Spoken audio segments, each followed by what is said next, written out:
रामपुर गांव में टुनटुनी चिड़िया अपने दो बच्चों के साथ रहती थी, जिनका नाम गोलू और सुनहरी था। टुनटुनी एक विधवा चिड़िया थी। उनकी आर्थिक हालत बहुत खराब थी। उनका घर भी कच्ची घास का बना हुआ था।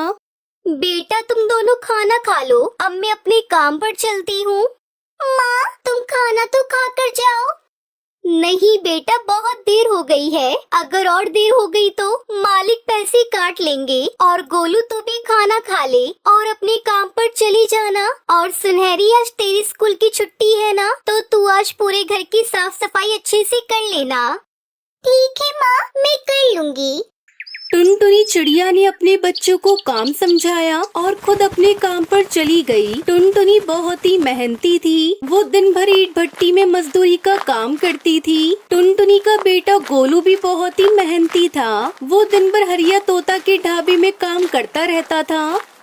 भाइयों, ये रहा आपका ऑर्डर। 1 प्लेट छोले भटूरे और 2 कप गर्मा गर्म चाय। भले ही उनके जीवन में कई परेशानियां थी, लेकिन दोनों माँ बेटे हमेशा मुस्कुराते थे। पैसों की कमी के बावजूद वो लोग बहुत खुश थे। शाम हो गई। टुनटुनी काम करके अपने घर वापस आ गई। माँ देखिए, मैंने पूरा घर साफ कर दिया है और मैंने आज आपके लिए खाना भी बनाया है। अरे वाह, मेरी बेटी सुनहरी तो अब बड़ी हो गई है और बहुत समझदार भी हो गई है। आज मैं बहुत खुश हूँ सुनहरी कि तुम जैसे 2 अनमोल रत्न मुझे मिले। इतने अच्छे बच्चे पाकर टुनटुनी बहुत खुश थी। उसके दोनों बच्चे उसकी बहुत मदद किया करते थे। सब कुछ अच्छा चल रहा था, पर अचानक बरसात का मौसम शुरू हुआ और टुनटुनी के घास के घर में पानी टपकने लगा। माँ, ये बरसात का पानी घर में टपक रहा है। अब हम क्या करें? मुझे तो बहुत डर लग रहा है माँ। बेटा, परेशान मत हो। जहाँ जहाँ पानी टपक रहा है वहाँ ये बर्तन रख दो। फिर उन तीनों ने टपकते हुए पानी से बचने के लिए बर्तन रखे, लेकिन बरसात रुकने का नाम ही नहीं ले रही थी। बच्चों, हमें जल्दी पक्के मकान के लिए कुछ करना चाहिए, पर उसमें काफी खर्चा होगा। मैं सोच रही हूँ सेठ जी से घर के लिए कुछ कर्जा ले लूँ। कम से कम घर पक्का तो बन जाएगा। हाँ माँ, और मैं कुछ और नया काम ढूंढता हूँ जिससे और पैसे कमा सकूँ। ठीक है बेटा, जो तुम्हें सही लगे वो तुम करो। अगले ही दिन टुनटुनी अपने मालिक कड़कनाथ सेठ के पास गई। मालिक, मुझे थोड़ा सा कर्जा चाहिए था। वो क्या है ना, मुझे अपना घर बनवाना है। ठीक है टुनटुनी, तुम्हें कर्जा मिल जाएगा क्योंकि तुम बहुत पुरानी मजदूर हो मेरी, लेकिन उसके लिए तुम्हें 5 दिन का इंतजार करना होगा। ठीक है मालिक। टुनटुनी चिड़िया बहुत खुश थी। वहीं दूसरी तरफ गोलू चिड़ा को भी दूध बेचने का नया काम मिल गया था। घर आकर टुनटुनी अपने दोनों बच्चों को सारी बात बताती है। बेटा, मुझे कर्ज मिल जाएगा, लेकिन 5 दिन लगेंगे। माँ, मुझे भी दूध बेचने का काम मिल गया है। सुबह बस 2 घंटे का काम है और 2000 रुपए पगार है। अरे वाह, ये तो बहुत अच्छा हुआ। भैया को काम मिल गया और माँ को पैसे। अब जल्दी हमारा पक्का घर बनेगा, फिर हमें बरसात में भीगना नहीं पड़ेगा। हाँ बेटा, ये सब ऊपर वाले की ही कृपा है, वो सब ठीक कर देंगे। अब सब कुछ ठीक चल रहा था, पर एक रात बरसात हो गई। बरसात थमने का नाम ही नहीं ले रही थी। टुनटुनी के घर में भी पानी टपकने लगा। बच्चों, मुझे नहीं लगता कि बरसात आज रुकेगी। इस तरह बारिश होती रही तो पूरा घर में बाढ़ आ जाएगी। सब पक्षी इस बारिश से बहुत परेशान थे। किसी के घर पानी में डूब रहा था तो किसी का सामान। बच्चों, जल्दी सुनो, जरूरत का सारा सामान उठा लो, हमें कहीं और जाना होगा। अब हम यहाँ पर नहीं रह सकते। ये घर कभी भी ढह सकता है। इसके नीचे दबकर हम लोग मर जाएंगे। फिर उन तीनों ने सामान सर पर रख लिया और पानी में चलने लगे। बच्चों, पानी तो बढ़ता ही जा रहा है। हमारे गांव में ऐसी कौन सी जगह होगी जहां हम लोग इस बारिश से बच सकते हैं? गोलू चिड़ा ये सोच ही रहा था कि उसे कुछ याद आया। माँ, हाँ मुझे याद है, चलिए आप दोनों मेरे साथ। फिर गोलू अपने साथ अपने परिवार को गांव की सीमा की ओर ले गया। वहाँ एक जमीन पर एक पुराना ट्रेन का डिब्बा था। माँ, आज से हम इस ट्रेन के डिब्बे में ही रहेंगे। बरसात से बचने के लिए वो तीनों उस ट्रेन के डिब्बे में चले गए। बच्चों कम से कम यहाँ हम सूखे हैं, यहाँ बारिश नहीं आ सकती। माँ ये तो हमारे घर से भी अच्छा है, यहाँ सोने के लिए गद्दे भी हैं। हाँ बेटा, पर अब पहले कुछ खाने का इंतजाम करते हैं। टुनटुनी ने अपना वो सारा सामान खोला जो वो अपने साथ लेकर आई थी और उससे अपने लिए और अपने बच्चों के लिए खाना पकाया और पेट भरकर उन सब ने खाना खाया। हमारे घर का क्या हुआ होगा माँ? हमारा घर बारिश में डूब गया होगा क्या? देखते हैं सुनहरी, ये बरसात थमने दे और पानी सोखने दो, फिर घर का देखते हैं। तब तक हमारे सर पर ये घर है ना, तब तक हम इसी ट्रेन घर में रहेंगे। धीरे धीरे बरसात थम गई और पानी सूखने लगा। गांव वाले अपने अपने घरों में लौटने लगे और उसके बच्चे अपने घर के पास लौटे तो उनका घर पूरी तरीके से टूट चुका था। हे भगवान, ये सब क्या हो गया? हमारा घर तो टूट गया, अब हम क्या करेंगे, कहाँ रहेंगे? माँ आप परेशान मत होइए, हम सब अपने ट्रेन घर में रहेंगे। वो ट्रेन घर तो बहुत मजबूत और बड़ा भी है। हाँ बेटा, तुम बिल्कुल सही कह रहे हो। हम अपने ट्रेन घर में रहेंगे जब तक हमें पैसे नहीं मिल जाते। जैसे ही हमें पैसे मिलेंगे तब हम अपना मजबूत घर बनवा लेंगे। ऐसे ही काफी दिन गुजर जाते हैं और वो तीनों ट्रेन घर में रहने लगते हैं। कुछ दिन गुजरने के बाद टुनटुनी को पैसे मिल जाते हैं। फिर टुनटुनी उन पैसों से अपने लिए एक पक्का मजबूत घर बनवा लेती है।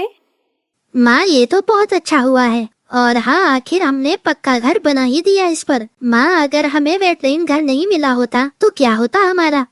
पता नहीं बेटा, शायद हम जंगलों में भटक रहे होते। ऊपर वाले की बहुत मेहरबानी है हमारे ऊपर, जो हमें सही समय पर ट्रेन घर मिल गया। भले ही मुश्किलें थी, पर हमारे सर पर छत थी ट्रेन घर की वजह से। टुनटुनी का परिवार बाढ़ से बच गया। आज उनका अपना पक्का घर है, पर वो हमेशा ट्रेन घर के शुक्रगुजार रहेंगे। उस ट्रेन ने उन्हें बाढ़ से बचाया था और मुश्किलों में उन्हें सुरक्षित रखा था।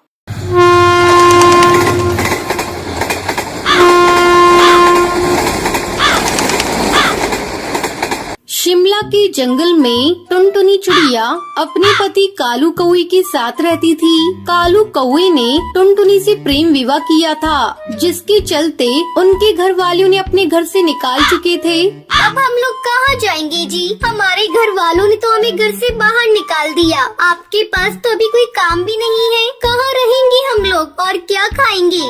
अरे पगली, इतना बड़ा ये जंगल है, कहीं न कहीं हमें काम मिल ही जाएगा। और रहने के लिए मैं कोई किराए का घर देखता हूँ। जब मैं कमाने लगूंगा तो अपना घर भी बना लेंगे। अब चलो यहाँ से चलते हैं, पहले हम रहने का आसरा ढूंढते हैं। दोनों पति पत्नी जंगल के मुखिया चील के पास पहुँचते हैं और उससे रहने के लिए एक किराए का घर ले लेते हैं। चलो अब रहने का इंतजाम हो गया, मैं घर को सजाती हूँ। तुम जाकर कहीं काम ढूंढो और आते समय राशन लेते आना। अच्छा भाग्यवान, मैं जाता हूँ, तुम अपना ध्यान रखना। इतना कहकर कालू कौवा काम तलाश करने चला जाता है। बहुत कोशिश करने पर उसे एक जगह काम मिल जाता है। शाम को राशन लेकर कालू कौवा जब घर लौटता है। आप आ गए जी, जल्दी लाओ राशन, मैं भोजन बनाती हूँ, मुझे बहुत जोरों से भूख लगी है। टुनटुनी भोजन बनाती है और दोनों खाना खाते हैं। रात को सोते समय टुनटुनी कालू से कहती है, आपको तो काम मिल गया, अब तो आप रोज काम पर चले जाएंगे। मैं सोच रही हूँ क्यों ना मैं भी आपके साथ काम करूँ, इससे घर में दोगुनी आमदनी होगी और जब ज्यादा आमदनी होगी तो हमारा घर भी जल्दी बन जाएगा। तो ठीक है टुनटुनी, कल से तुम भी मेरे साथ काम पर चलो। अगले दिन से टुनटुनी और कालू दोनों साथ में काम पर जाने लगे। इस तरह 2 महीने गुजर गए। सब कुछ अच्छा चल रहा था। सुनो जी, मैं माँ बनने वाली हूँ, अब मैं आपके साथ काम पर नहीं जा सकूंगी, मुझे अब आराम की जरूरत है। टुनटुनी की ये बात सुनकर कालू कौवा खुश हो जाता है और अकेले ही काम पर चला जाता है। इस तरह कुछ दिन गुजर जाते हैं। एक दिन जंगल का सरदार कालू के घर आता है। कालू, अरे ओ कालू, जल्दी घर से बाहर निकल, मुझे तुझसे बहुत जरूरी बातें करनी है। मुखिया की आवाज सुनकर टुनटुनी चिड़िया घर से बाहर निकलती है। मुखिया जी क्या बात है? आपको जो कहना है मुझसे कहिए, कालू तो काम पर गए हैं। जब कालू घर आ जाए तो उसे बता देना, इस महीने से घर का किराया दुगुना लगेगा। रहना है तो दुगना किराया देना पड़ेगा। इतना कहकर मुखिया वहाँ से चला जाता है। शाम को टुनटुनी ये बात कालू को बताती है। अब क्या होगा जी? वैसे भी आजकल मैं काम पर नहीं जा रही हूँ, कमाई भी बहुत कम हो रही है। दुगना किराया हम लोग कैसे देंगे? कुछ ही दिनों में अपना बच्चा भी आने वाला है, उसे लेकर हम कहाँ कहाँ ठोकरें खाते फिरेंगे। मेरा तो दिमाग काम करना बंद कर दिया है। एक बार फिर से हम लोग बेघर हो जाएंगे।